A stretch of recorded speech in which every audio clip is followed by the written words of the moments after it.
Hi, I'm Sarah. Today I'm going to read you the story of Ellie, which is titled like this: My family threw me out in the rain when I was jobless. 5 years later, they showed up on my doorstep and said, "You're alone. No husband, no children. We're taking this house." I didn't say a word, but just made one call. Well, let's go. My name is Ellie, and I'm 32 years old now, but this story starts when I was much younger. I grew up in a suburb of Ohio. My family was middle class. My father, Thomas, worked as a manager at an insurance company. My mother, Linda, was an accountant. And there was my older brother, Jason, who was 3 years older than me. Jason was my parents' favorite. That's just how it was. They invested everything in him. They bought him a brand new Ford when he turned 16. They paid for his college tuition at an expensive private university. They took him on vacations to fancy resorts every summer. Me, I was different. I started working at Target when I was 16 just to save money for college. While Jason was on vacation with our parents, I spent my summers with my grandmother Dorothy. She lived in a neighboring state. Grandma Dorothy was the only person who really cared about me. She taught me to be independent. She told me I needed to build my own life and not depend on anyone. When I was 18, I decided to go to college to study web design. I loved creating things, making websites, designing graphics. It felt right. But when I told my parents at dinner, they hated the idea. "Web design," my father said. He looked disgusted. "That's a stupid decision. You should study finance, something practical." "It's a frivolous profession," my mother added. "You'll never make real money doing that." Jason laughed. "You're going to be unemployed and homeless. Good luck with that." They refused to pay for my education, not a single dollar. So I did it myself.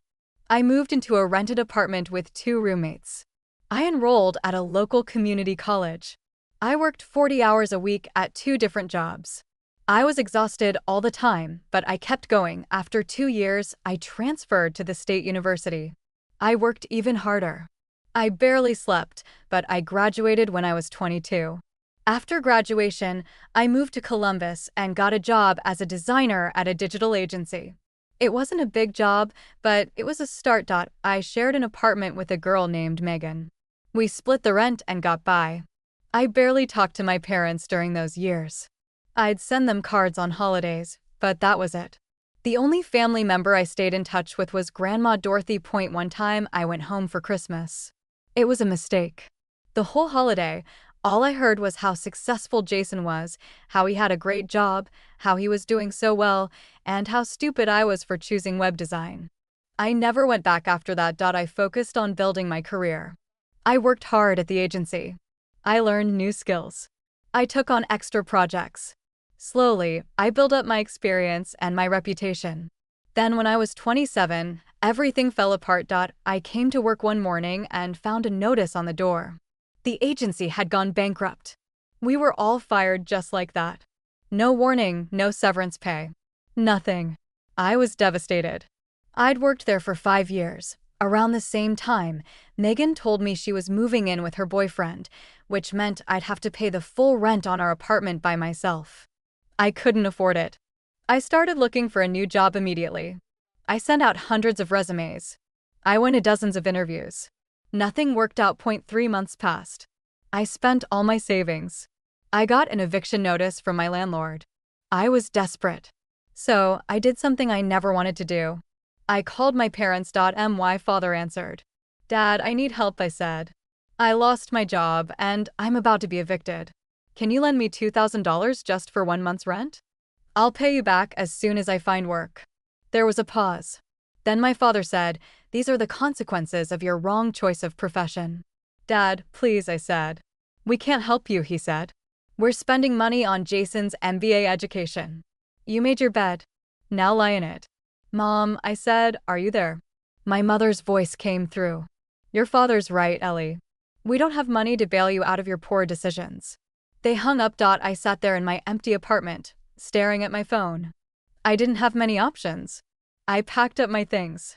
I didn't have much, just some clothes, my laptop, a few personal items. Everything fit in my car. On a rainy October evening, I drove to my parents' house. I thought maybe if I showed up in person, they'd let me stay for a few weeks while I found a job. I pulled up to their house and got out of my car. The rain was coming down hard. I was already soaked by the time I got to the front door. I rang the doorbell. My father answered. "Ellie," he said. He didn't look happy to see me. "Dad, I have nowhere to go," I said. "Can I please stay here for a few weeks? Just until I find a job." "No," he said. "You need to be responsible for your choices." My mother appeared behind him. "We have a homeowners association meeting tomorrow. This is an inappropriate time." "Mom, I'm begging you," I said. "The answer is no," my father said, and he closed the door. I stood there in the rain, staring at the closed door. My parents had just left me outside in a storm with nowhere to go. I tried calling Grandma Dorothy, but she didn't answer. I called 3 times. No answer. I got back in my car and drove to a Walmart parking lot. That's where I slept that night. In my car, in a parking lot. I did that for several days. I slept in my car. I took showers at Planet Fitness using a day pass. I looked for jobs during the day.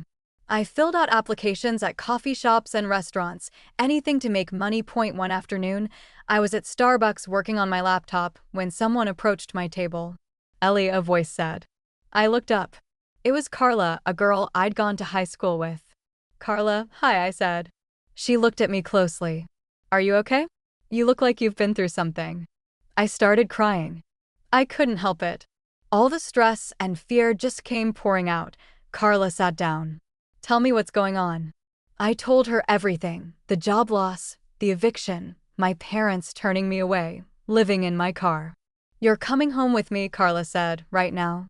I have a spare room. You're staying with me." She took me to her house. She fed me. She let me take a real shower. She gave me a bed to sleep in. The next morning, Carla made some calls. Her boyfriend, David, owned a design studio. She got me an interview with him that same day. I met David at his studio.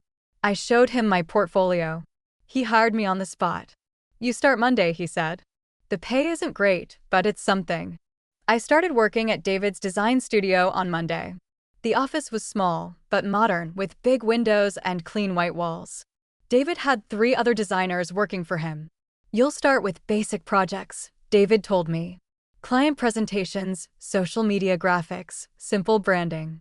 Once you get comfortable, we'll give you bigger work." The pay wasn't great, but it was enough. I could afford food and gas, and I had a roof over my head at Carla's place. I worked hard. I stayed late.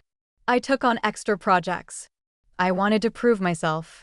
After everything I'd been through, I needed this job to work out. After 2 weeks, David noticed. He called me into his office. "You're good at this," he said. "Really good. I'm giving you a raise and more responsibility." I almost cried with relief. That same week, I got a phone call from a woman named Margaret. She was my grandmother Dorothy's neighbor. "Is this Ellie?" she asked. "Yes," I said. "I'm calling about your grandmother. She's in the hospital with pneumonia. It's very serious. She's been asking for you."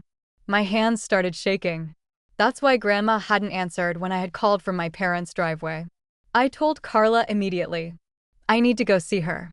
"I'll drive you," Carla said without hesitation. We drove to the hospital in the neighboring state where Grandma lived. It took 3 hours. When I walked into Grandma's room, I barely recognized her. She looked so small in that hospital bed, hooked up to machines and IVs. But when she saw me, her face lit up. "Ellie, my sweetheart." I sat beside her bed and took her hand. "I'm here, Grandma." "I tried to call you back," she said weakly. "But I got sick so fast." "Don't worry about that," I said. "I'm here now." Carla went back to Columbus after the first day, but I stayed. I took time off work. David understood. I spent every day with Grandma. We talked about everything.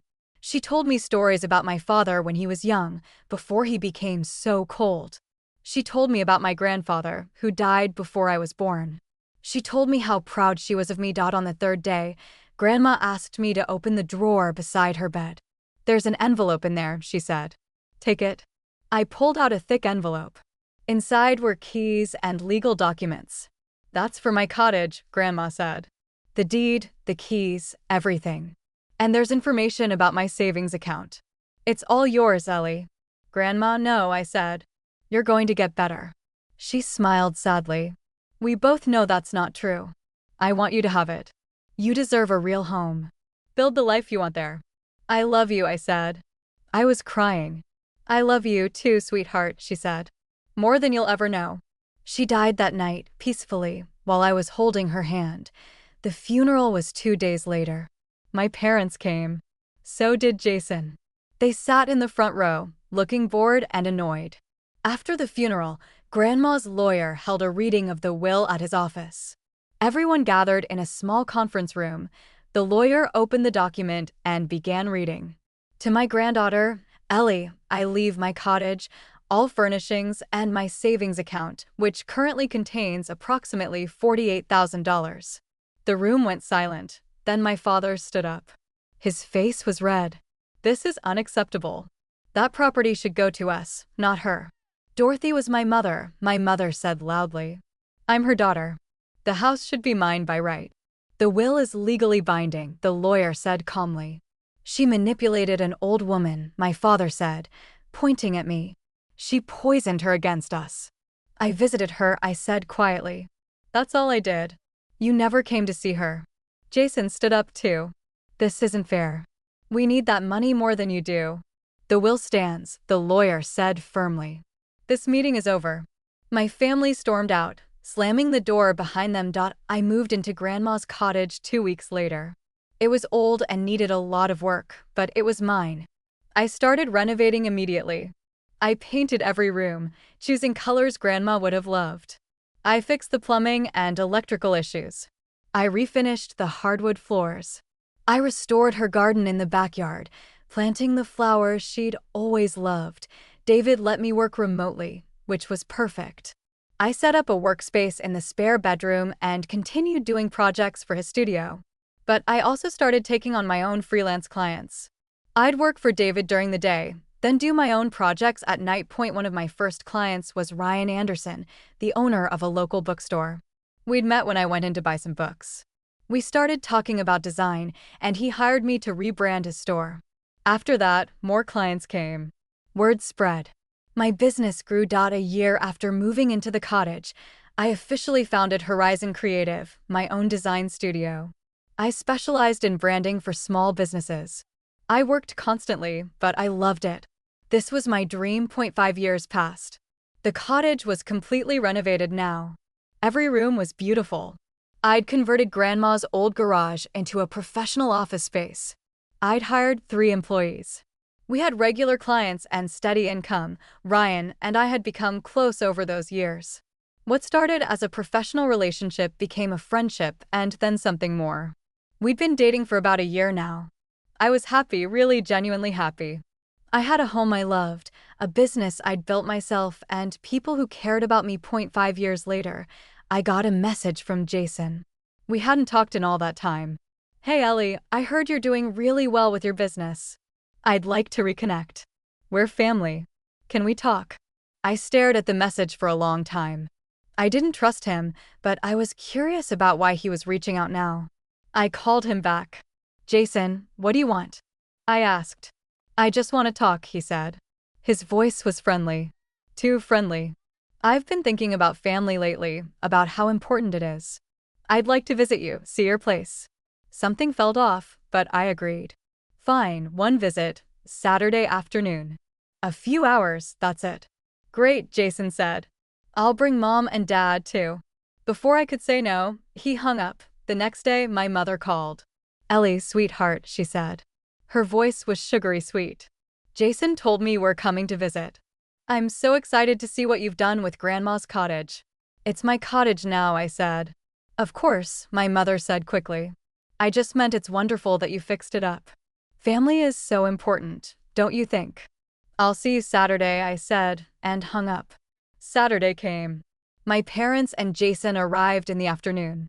They walked through my cottage slowly, looking at everything. The renovated kitchen, the restored hardwood floors, the garden, the converted garage office. We sat down for lunch in the dining room. I'd made sandwiches and salad. We made small talk for about 20 minutes. Then my father got to the real point. Ellie, this house is too big for one person, he said. Don't you think it's wasteful? I like having space, I said. What your father means, my mother said, is that we think we should move in with you. I put down my sandwich. What? We're family, Jason said. And you have all this room. No, I said immediately. Just hear us out, my father said. Jason could take over your office in the garage. Run his business from there. Your mother and I would take the master bedroom. You could use one of the smaller bedrooms. Are you insane? I said. This is my house. We're family, my mother repeated. Family helps each other. Like you helped me when I was living in my car, I said. My voice was getting louder. Like you helped me when I called begging for $2,000 and you hung up on me. That was different, my father said. How? I demanded. We had our reasons, my mother said. I stood up. Get out of my house now. You're making a huge mistake, my father said. His face was getting red. Out, I said. Jason stood up too. You're going to regret this. I doubt that, I said. They left, but I could tell from the look on my father's face that this wasn't over.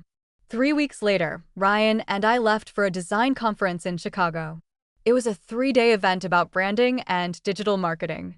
We'd been looking forward to it for months. We checked into our hotel and attended the first day of sessions. Everything was going well. On the second day, around noon, I got a text from Margaret, Grandma's old neighbor. Ellie, there are people at your house. I saw them carrying things inside. Just wanted you to know. My stomach dropped. I immediately opened the Ring app on my phone and checked my security cameras. The footage showed my father at my back door. He had tools in his hands. He was picking the lock. Then the camera showed my parents and Jason carrying boxes and suitcases into my house. They were breaking in. They were moving in without my permission. I called Jason immediately. My hands were shaking. What the hell are you doing? I said when he answered. We're moving in, Jason said. His voice was calm. This is a family home. We have a right to be here. You broke into my house, I said. We didn't break in. We're family. And if you try to stop us, we'll challenge Grandma's will in court. We'll prove she wasn't mentally competent when she wrote it. You're lying, I said. Try us, Jason said. This house should have been ours from the beginning. We're just taking what's rightfully ours. He hung up. I looked at Ryan. We need to go home right now. We checked out of the hotel, got in the car, and drove straight back. It took 4 hours. I was furious the entire drive. When we pulled up to the cottage, I saw my parents' car in the driveway and Jason's car. They were really there. I walked inside. My family had completely taken over. They'd moved my furniture around. They'd hung their own photos on the walls. My father's clothes were hanging in my closet. My mother's toiletries were in my bathroom. What are you doing here? My father said when he saw me.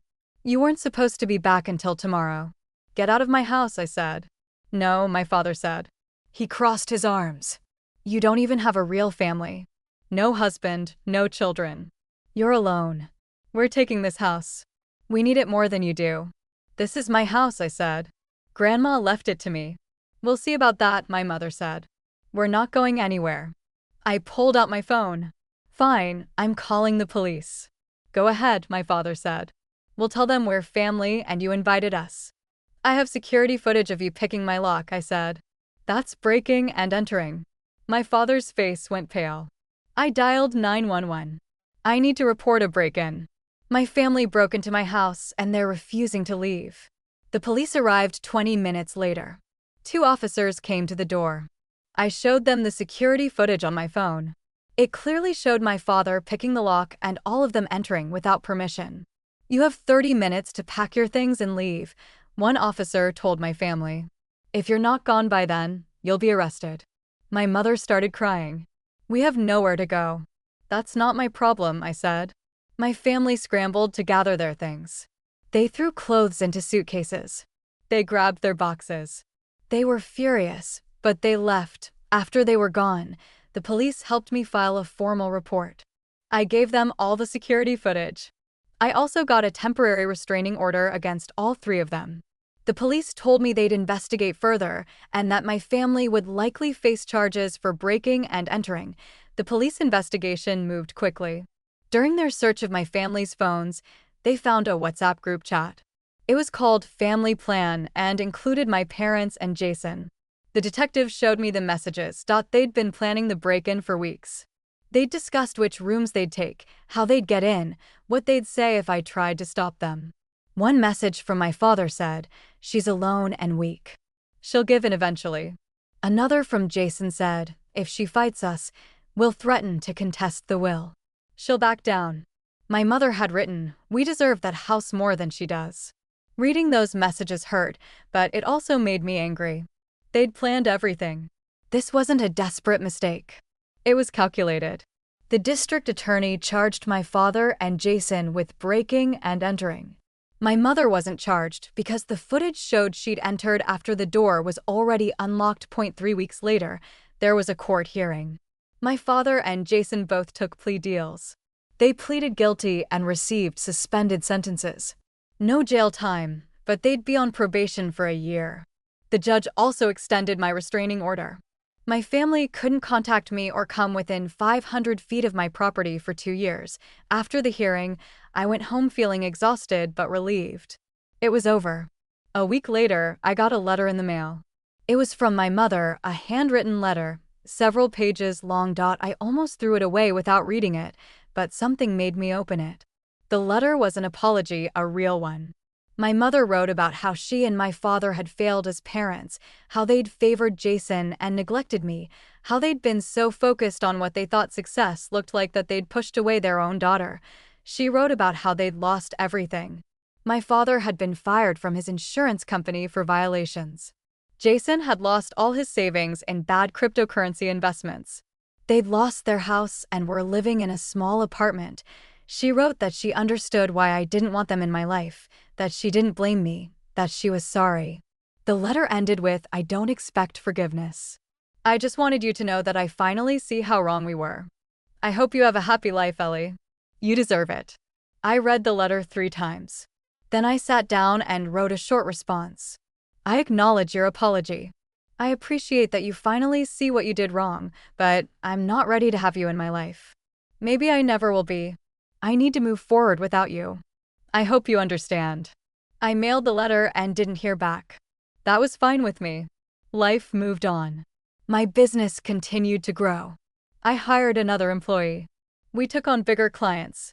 Horizon Creative was becoming known in the area. Ryan and I grew closer. He was kind and supportive. He believed in me. He never made me feel small or stupid. He was everything my family had never been. One evening, about a year after the break-in incident, Ryan and I were having dinner in Grandma's garden. I'd set up a table under the big oak tree. The sun was setting and everything looked beautiful. Ryan got down on one knee and pulled out a ring. "Ellie, you're the strongest, most incredible person I've ever met. Will you marry me?" I started crying. "Yes, of course." We got married 6 months later. It was a small ceremony in the garden with close friends. No family, just the people who truly cared about us. It was perfect. Through mutual friends, I heard updates about my family occasionally. My father had started drinking heavily after everything that happened. He and my mother were barely speaking. Jason had moved to Florida to try to start over. He was working some kind of sales job, trying to rebuild his life. My mother had filed for divorce from my father. She was trying to start fresh on her own. I felt nothing when I heard these updates. No sadness, no guilt. They'd made their choices. These were the consequences. My life was good now. Really good. Horizon Creative was thriving. Ryan and I were happy. We'd made the cottage into a real home. And I was pregnant. 3 months along. We'd found out a few weeks ago. I thought about Grandma Dorothy sometimes. About how she'd believed in me when nobody else did. About how she'd given me the foundation to build this life. I wished she could see me now, see how everything had turned out. I think she'd be proud. One Sunday afternoon, I was working in the garden. Ryan was inside making lunch. I was planting new flowers in the beds Grandma had loved so much. My phone rang. Unknown number. I almost didn't answer, but something made me pick up. "Ellie," it was my mother's voice. "The restraining order expired last month. I just wanted to call and say I'm happy for you. I heard you got married and that you're expecting a baby." I didn't say anything. "I'm not asking to be part of your life," my mother continued. I know I don't have that right. I just wanted you to know that I'm proud of you. You built something beautiful from nothing. You're going to be a wonderful mother. Thank you, I said quietly. That's all I wanted to say, she said. Take care of yourself, Ellie. She hung up. I stood there in the garden, holding my phone. Part of me felt sad for what could have been if my parents had been different people. But mostly, I felt grateful. Grateful for the life I'd built. Grateful for Ryan. Grateful for the baby growing inside me. Grateful for Grandma Dorothy, who'd given me the chance to create this life. I put my phone away and went back to planting flowers. This was my life now. My home, my family, my future. Everything I'd worked for. Everything I deserved. And I was happy.